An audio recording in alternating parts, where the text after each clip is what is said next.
사도행전 9장 1절에서 5절. 제목은 나는 내가 핍박하는 예수라. 네, 제목이 좀 무섭죠. 나는 내가 핍박하는 예수라. 네, 말씀 읽도록 하겠습니다. 9장 1절에서 5절 다 같이 시작. 사울이 주의 제자들을 대하여 여전히 위협과 살기가 등등하여 대제사장에게 가서 다메섹 여러 회당에 갈 공문을 청하니 이는 만일 그 돌을 좇는 사람을 만나면 물론 남녀하고 결박하여 예루살렘으로 잡아오려 함이라. 사울이 행하여 다메섹에 가까이 가더니 호련히 하늘로서 빛이 저를 둘러 비추는지라.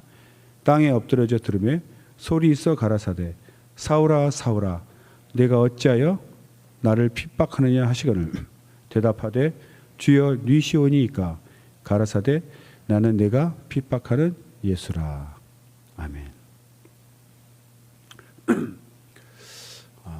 매번 그렇겠지만 지난 주일 우리가 6시, 7시, 9시, 11시 예배가 있습니다. 여러 목사님이 각각 다른 제목으로 우리에게 말씀을 전해주시지만 그 다른 말씀 같지만 다른 제목 같지만 다 우리 개혁팀에 필요한 말씀을 전해주시는 걸 느끼지 않습니까? 그래서 보통 자기가 정한 예배, 한 예배 보통 드리시지 않았습니까? 그런데 다른 예배를 이렇게 드려도 각각의 그 은혜가 있습니다. 그래서 그걸 느끼면서 하나님이 참 이렇게 다양하게 우리 개혁팀을 만져주시는구나. 큰 은혜를 받죠. 그런데 또 어떤 분들은 또 은혜가 안 된다고 하시는 분도 있어요. 예. 뭐 김 집사 꼭 와서 들었어야 되는데 뭐 이렇게 얘기하시는 분 있지 않습니까? 왜 그런 차이가 날까요? 어떤 분은 정말 은혜가 충만하다. 내게 말씀하시는 것 같다. 근데 어떤 분은 그런 걸 잘 못 느끼시고 매번 똑같다 그러고 뭐 나름대로 이제 평가를 하시면서 은혜를 잘 못 받으시는데요. 그 이유가 뭘까요? 설교하면서 한번 느껴보도록 하겠습니다. 오늘 본문에 나오는 사도 바울, 주인공은 예수님이지만 어쨌든 등장인물, 오늘 본문에 나온 등장인물이 사도 바울입니다. 이름을 두 개 갖고 있죠. 사울 이름과 바울 이름이 있는데 우리가 이제 사울 그러면 이제 히브리 이름이죠. 히브리 사람을 대할 때는 사울, 그리고 그 헬라 사람 이방인들을 대할 때는 그 헬라 이름으로 바울, 이렇게 두 이름이 있습니다. 외국에 가서 사시는 분들 보면은 이름이 또 있지 않습니까? 존 킴 뭐 이렇게. 서석용 그러면요 잘 기억을 못합니다. 외워지지가 않아서. 그 나라식 이름을 이렇게 짓죠. 그래서 우리는 사울, 바울 그러면 굉장히 비슷한 이름 같은데 하나는 히브리 이름이죠. 사울. 그래서 여호와께 간구하다. 그러니까 아마 굉장히 그 하나님께 간구하는 그런 이름이죠. 간구하라 뭐 이렇게 부모님 지어주셨겠죠. 그런데 이제 바울 그러면 이제 작은 자 이런 뜻이죠. 작은 자. 아마 은혜 받고 나서 아마 자기를 하나님 앞에 낮추고 그런 이름을 지었을까 생각하는데 이렇게 작은 자라는 뜻입니다. 그러니까 사울과 바울이 있죠.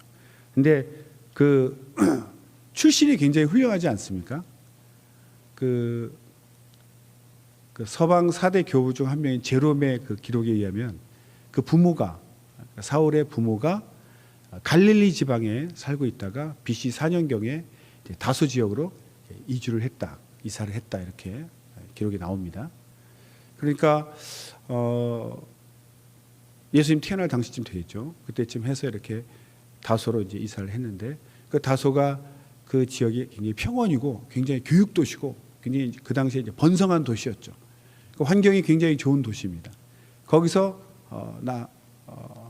자랐는데 거기 그 또 교육도 잘 받고 부모님은 또 무역상을 했다고 그래요. 경제적으로도 부유하고 또 뭐 그 로마 공화정 말기에 이렇게 막 그 시민권을 막 많이 이렇게 나눠줄 때가 있었다고 합니다. 그때 시민권도 획득했어요. 그러니까 로마 시민권이 대단한 거 아닙니까? 로마 제국 시대에 로마 시민권 그리고 부모의 경제력 또 율법 공부도 많이 했죠. 예루살렘 가서 가말리엘 문화에서 율법 교육도 받고. 그러니까 뭐 학식이나 재력이나 권세나 아쉬울 게 없는 사람입니다. 사실 사도 바울은 그를 가르쳤던 그 가말리엘은 그 기록을 찾아보니까 굉장히 그 자유주의적 바리새인이라고 그래요. 그러니까 이렇게 꽉 막히지 않고 엄격하지 않은 그리고 그 예로 보면 이제 베드로와 사도들이 잡혀가지고 우리가 하나님 앞에서 사람 말 듣는 것이 옳으냐 하나님 말 듣는 것이 더 옳다. 우리는 하나님 말을 듣는다. 이렇게 얘기하니까 이제 막 바리새인들이 죽이려고 할 때 짠 이렇게 나타나지 않습니까? 교법사 가말리엘 저는 바리새인 그러면서 부형들아 잠깐 참고 내 말을 들으라. 그런 다음에 옛날 얘기를 들면서 만약에 이 사람들의 소행이 사람으로 말미암은 것이면 저절로 없어질 것이다. 그리고 그러나 하나님께로 말미암은 것이면 막을 수도 없을 뿐더러 오히려 하나님을 대적하는 자가 될 수 있다. 그러니까 우리가 상관 말고 내버려둬라. 이렇게 굉장히 그 포용력 있는 굉장히 관용적인 그런 성품의 가말리엘이었습니다. 그래서 사람들 옳게 여기서 이제 매질만 하고 이렇게 살려줬죠. 그런데도 사도 바울은 자기가 자신을 표현할 때 엄한 율법 교육을 받았다 이렇게 되어 있어요. 스스로가 스승보다 더 엄격하게 자신을 막 훈련을 한 겁니다. 세상 말로 나만큼 율법 잘 지키고 경건한 사람 있으면 나와보라 그래 뭐 이 정도 아니겠습니까? 그러니까 그때 사도 바울이죠. 사울은 아주 그냥 모든 것에서 이제 최고를 달리고 있던 그런 위치에 있습니다. 그런 사람의 이제 특징이 뭐겠습니까? 굉장히 자기의가 높죠. 학벌 좋아요, 재력 있어요, 권세도 있어요. 뭐 아쉬울 게 없으니까요.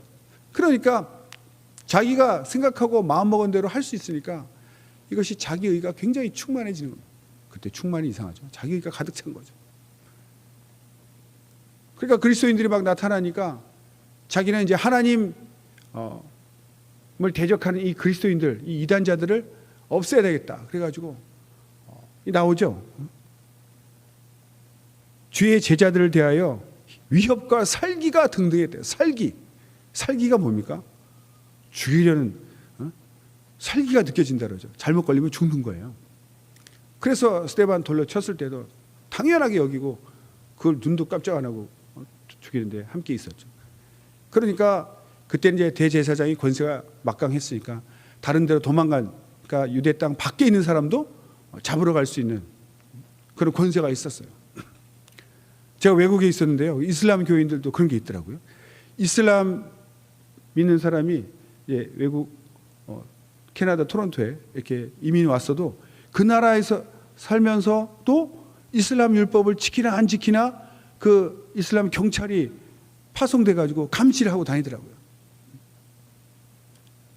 그런 것처럼 이 대제사장 굉장히 권세가 있어서 그 공문을 받아 가지고 다메섹이면 남의 나라인데도 거기 있는 그리스도인들 잡으러 가는 겁니다. 유대인에 대해서는 그렇게 대제사장의 권세가 있었죠. 그렇게 그리스도인들이 핍박하는 데는 그 지도급 인사죠. 완전히 잡으러 이제 갑니다. 얼마나 그 그리스도인들을 핍박하고 박해가 심했는지 예루살렘 사마리아 정도가 아니라 다메섹까지 가서 내가 잡아오겠다. 그렇게 해서 이제 위협과 살기로 이제 가는 거죠. 그렇게 막강한 사울이었는데 갑자기 다메섹 가는 길에 큰 흰빛이 호련히 하늘로서 빛이 저를 둘러 비추는지라. 굉장히 그 권능이 충만한 그 신비한 그런 체험을 하는 거죠. 그러니까 그 권위에 눌려서 자동으로 이 연약한 인간은 이제 엎드러지는 겁니다. 딱 엎드러져서 있는데 소리가 들렸습니다. 사울아, 사울아, 내가 어찌하여 나를 핍박하느냐. 이렇게 사울아, 사울아 이렇게 두 번 불렀지 않습니까? 이게 왜 궁금하지 않으세요? 저는 왜 두 번 불렀을까? 또 찾아보니까 그것이 뭐 예의다, 두 번 부르는 게 예의다 이렇게 보는 학자도 있지만, 여기서 얘기하는 이제 두 번은 애정 어린 그런 음성이다, 사랑의 음성이다 이렇게 보더라고요. 보면 이제 전에도 아브라함아 아브라함아 이렇게 부르고, 뭐 모세야 모세야 가시떨기에서 부르고, 또 사무엘아 사무엘아 이렇게 부르죠. 심지어 시몬아 시몬아 그 베드로 부를 때 이렇게 두 번씩 불렀는데, 다 보면 그 음성 들은 사람이 두려워서 도망가지 않았습니다. 다 대답하기를 주여 내가 여기 있나이다 이렇게 대답을 했어요. 아브라함도 모세도. 사무엘은 오히려 주여 내가 여기 있으니 말씀하옵소서 이렇게 대답을 했습니다. 보면 특징이 음성을 딱 들었을 때 하나님인 것을 알았죠. 알고 바로 제가 여기 있나이다 또는 말씀하옵소서 이렇게 하나님을 바로 차렸습니다. 그런데 여기는 이름을 두 번 불렀는데도, 사울아 사울아 했는데도 못 알아차리는 거죠. 큰 어떤 권능은 체험해서 엎드려서 엎어졌는데 누군지를 못 알아보는 거예요. 하나님이라고 금방 못 느끼는 거죠. 지금 율법으로는 정말 따를 데 없을 정도로 그렇게 스스로가 하나님을 잘 섬긴다고 했던 사울이 음성을 알아듣지 못하는 거예요. 그럼 물어보지 않습니까? 주여 니시오니까. 물론 그 음성을 이해를 못했을 수도 있습니다. 왜 어찌하여 나를 핍박하느냐 이러니까 이 무슨 소리지? 이렇게 이해를 못했을 수도 있죠. 그런데 어떻게 이렇게 생각해 보면 평소에 하나님과 교제가 깊었다면 금방 알아차리지 않았을까. 그런데 본인은 하나님 열심히 믿는다 하고 율법을 지키는 것이 하나님 섬기는 것이다 하고 열심으로 율법을 지켰겠지만 정작 하나님과의 어떤 교제랄까요? 그런 것은 없었던 것 같아요. 그러니까 예수님이 하나님의 음성이 들렸을 때 알아듣지 못하고 오히려 반문을 하지 않습니까? 핍박하다니 이게 무슨 말이지? 당신이 누구신지 이제 물었습니다. 그랬을 때 대답하기를 나는 네가 핍박하는 예수라 이렇게 말씀하셨습니다. 이제 이 부분을 제가 이렇게 묵상하면서 이 본문을 택하게 된 이유가, 사울이 그렇게 하나님을 사랑하고 자기는 섬긴다고 그렇게 생각하고 이 그리스도인들이 유대교를 회방하는 이단자라 생각해서 죽이는 데까지 함께하고 잡으러 가고 그렇게 열심을 보였는데, 예수님이 왜 나를 핍박하느냐 그렇게 처음에 말씀하시고 깜짝 놀라서 니시오니까 하니까 나는 네가 핍박하는 예수다 이렇게 대답하시는 거예요. 얼마나 큰 충격을 받았겠습니까? 자기는 하나님을 섬긴다고 남들이 하지 않는 그 열심을 내어서 그 멀리 도망가 있는 다메섹까지 쫓아가서 잡으러 가는 그런 열심으로 하나님을 섬기고 있다고 생각했는데, 하나님이라고 생각하는 분이 나는 내가 핍박하는 예수라 이름까지 말씀하셨어요. 예수와 그 믿는 예수당을 이단자고 이단의 괴수고 그걸 믿는 자들을 잡으러 가고 있는데, 하나님의 음성이 내가 예수다. 그때 얼마나 충격을 받았겠습니까? 그토록 미워하고 죽이고자 했던 사람, 그 예수와 그 예수를 따르는 자들이 오히려 그 예수가 하나님이시고, 자기가 핍박했던 사람, 나는 사람을 잡으러 다니고 사람을 핍박했는데 예수님은 그 사람들이라고 표현하지 않고 곧 네가 나를 핍박했다 이렇게 얘기하시니까요. 그리스도인들을 핍박했는데 그리스도인들에 대한 핍박을 나에 대한 핍박이다, 내가 핍박받았다, 나는 내가 핍박하는 대상 예수다 이렇게 말씀하시는 거예요. 그때 사울이 얼마나 놀랐겠습니까? 예수가 하나님이시라는 것과 자기가 핍박했던 사람들이 예수님이 동일하게 여기고 계신다는 것, 그것을 보고 굉장히 충격을 받은 거죠. 근데 문제는 이것이 비단 사울에게만 일어나는 일이겠냐는 거죠. 사울이 많이 놀랐겠다, 이렇게 생각할 수 있겠지만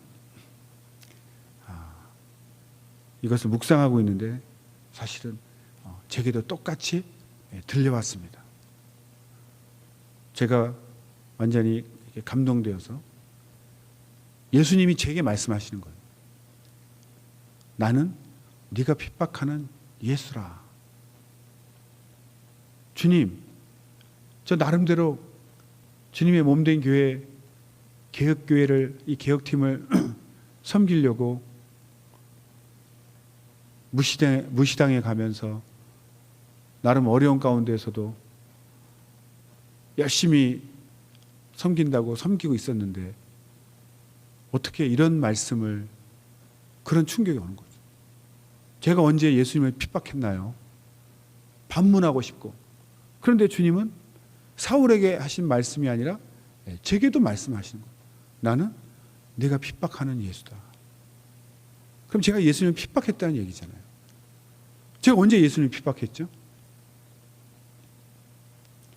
바로 예수님 말씀은 예수님을 직접 핍박하는 것이 아니라 예수님이 피로 산 성도님들, 형제 자매들, 예수 믿는 그리스도인들, 그들을 사랑하지 않고 그들을 향해서 판단하고 미워하고, 드러나지는 않았지만 주님은 마음속을 보시니까요. 그 모든 것들을 주님께서는 다 보고 계시고, 그것이 곧 예수, 나를 핍박하는 것이다, 이렇게 말씀하시는 거죠. 알고 있었는데 예전에도 그리스도인들, 우리 성락교회 개혁팀 성도님들 또는 같은 우리 목사님, 전도사님, 이 모든 동역자들 다 예수님의 지체라고 알고 있었는데 내가 무심코 그들을 판단하고 정죄했던 이 모든 것들이 예수님의 가슴에 비수를 찌르는 것이고, 주님은 내가 너에게 핍박받았다고 말씀하시는 거예요.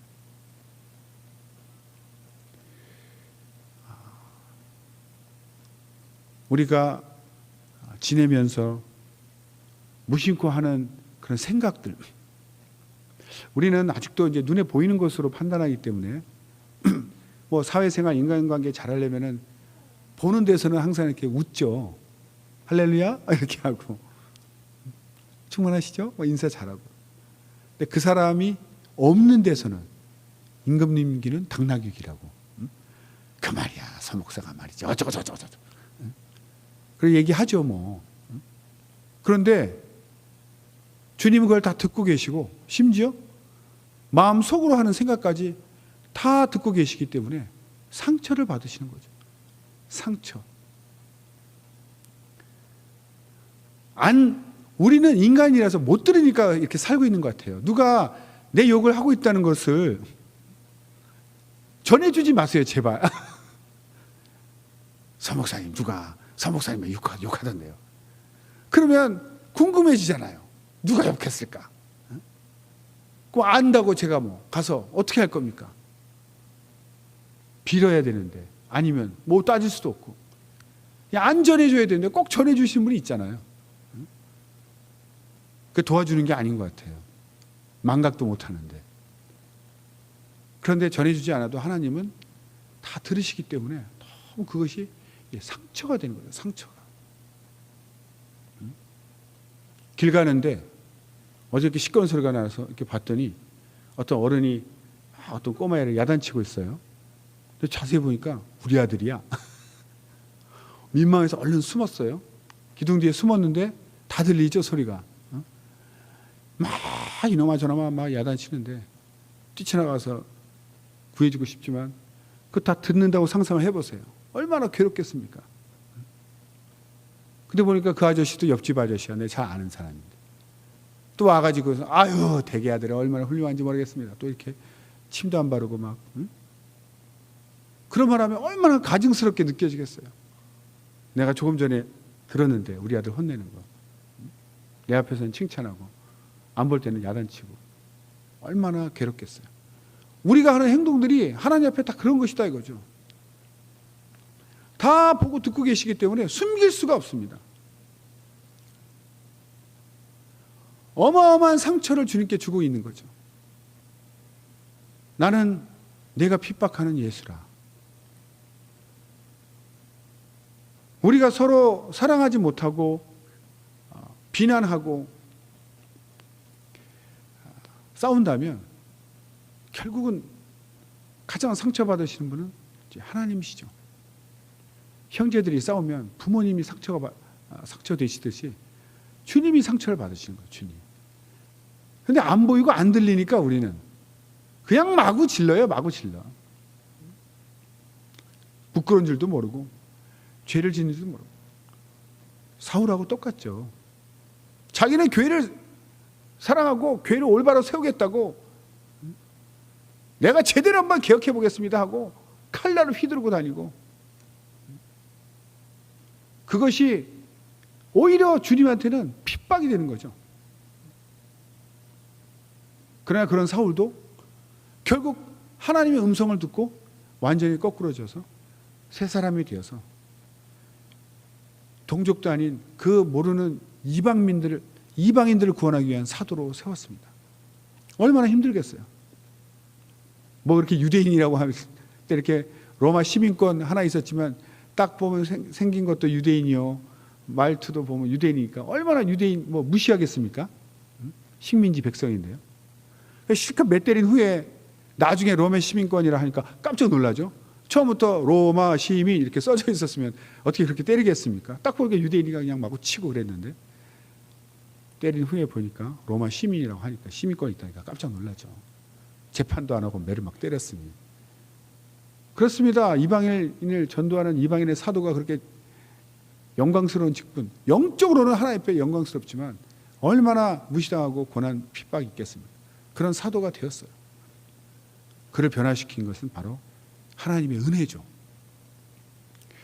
하나님께서 그렇게 핍박하고 그리스도인을 핍박하던 사울을 사랑하셔서 변화시켜 주시니까 이제는 복음의 빚진 자라고 본인을 생각하고 절대로 교만하지 아니하고, 빚진 사람이 빚 갚을 때까지 길을 못 피죠.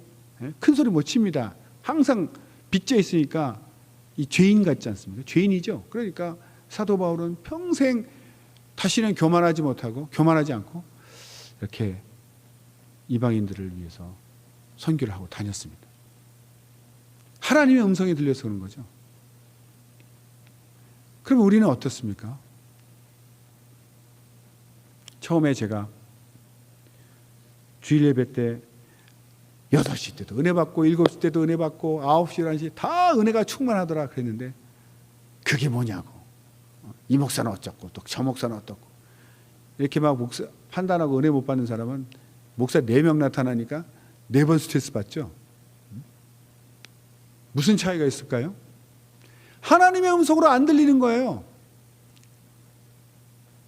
그냥 사람 소리로만 들리니까 귀에는 들리고 머리에 기억은 되는데 도무지 내 영혼을 감동시키지 못하는 겁니다.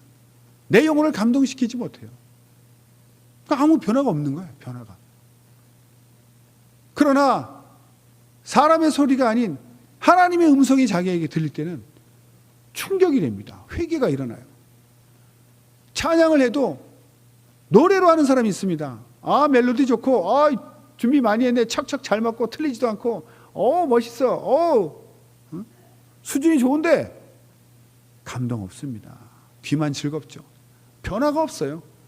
그런데 노래가 아닌 찬양을 드린 사람은 하나님의 임재하심을 느끼고 가사 하나하나가 찔리고 인도자의 멘트에 찔리고 회개가 일어납니다. 회개가. 변화가 일어난다는 거죠. 영혼의 변화가 일어납니다.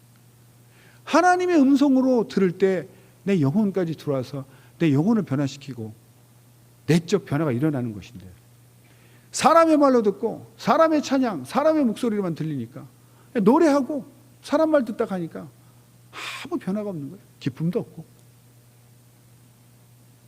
그래서 우리는 항상 정말 어디서나 하나님의 음성을 들을 수 있도록 간절한 마음과 사모함과 겸손함이 있어야 됩니다.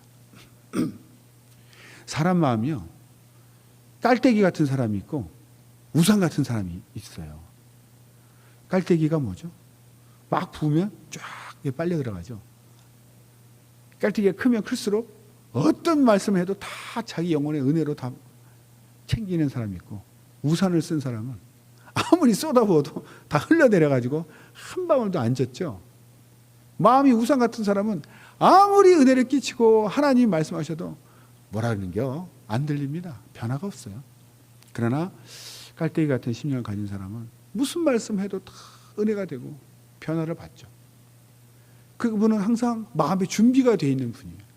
하나님, 오늘도 예배 가운데, 기도의 가운데, 또 성경을 읽을 때나 항상 주의 음성을 듣게 하옵소서.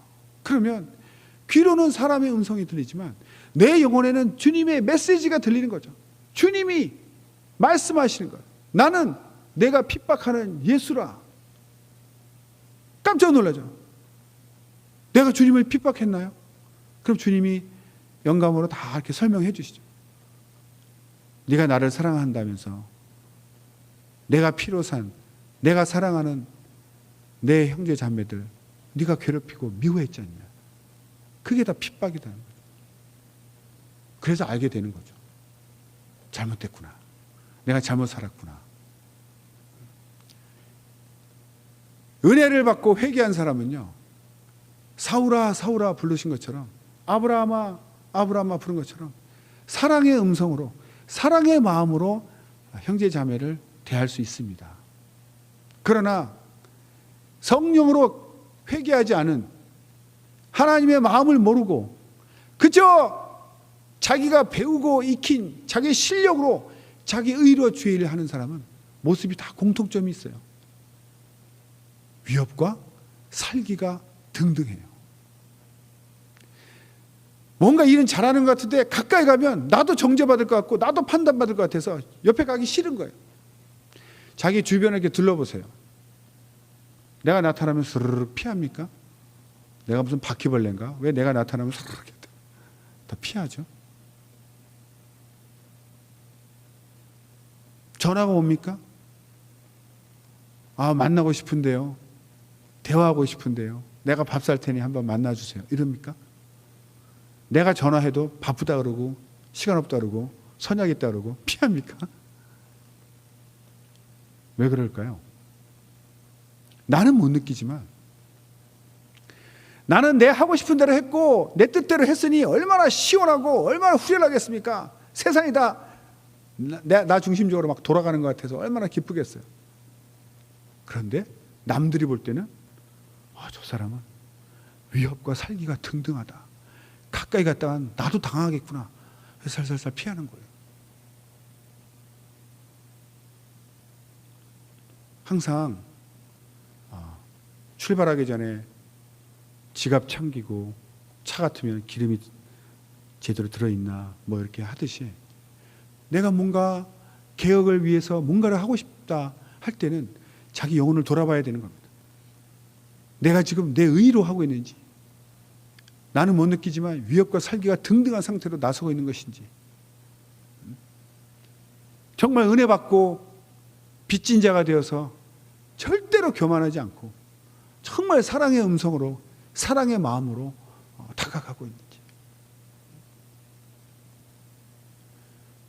제 친구가 있었는데 아버님이 높은 군인이셨어요. 그래서 자기가 좀 힘들다는 얘기를 하면서 뭐가 힘드냐 그랬더니 그런 얘기를 하더라고요. 딱 퇴근 직전에 전화가 온답니다. 집으로. 18시 30분에 도착 예정이니 집 앞에서 대기하도록 이렇게 하고 끊으신대. 그거는 하급 자기 부하한테 하는 말투죠. 집으로 전화할 때는 누구야 6시 반에 도착할 것 같으니까 문 열어놔 뭐 이렇게 얘기하셔야 되는 거 아니에요? 아들한테 얘기하는 거, 자식한테 얘기하는 거죠.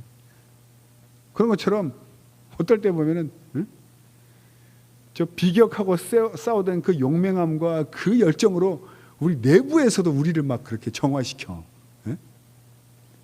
우리가 비격입니까? 같은 편인데. 그 혈기와 살기를 그쪽에다 쏟아부어야 되는데 그게 정리가 안 돼가지고 그대로 우리 안에 와서 우리 안에서도 그렇게 하면 안 되는 거죠. 부대에서는 군인이지만 집에 오면 아버지고 그런 것처럼 비격하고 싸울 때는 용맹한 장군 같을지라도 우리가 개혁팀일 때는 순한 양같이 어린 양같이 정말 그렇게 돼야죠. 결론적으로 말하면 정말 내가 하나님의 음성으로 듣고 있는가.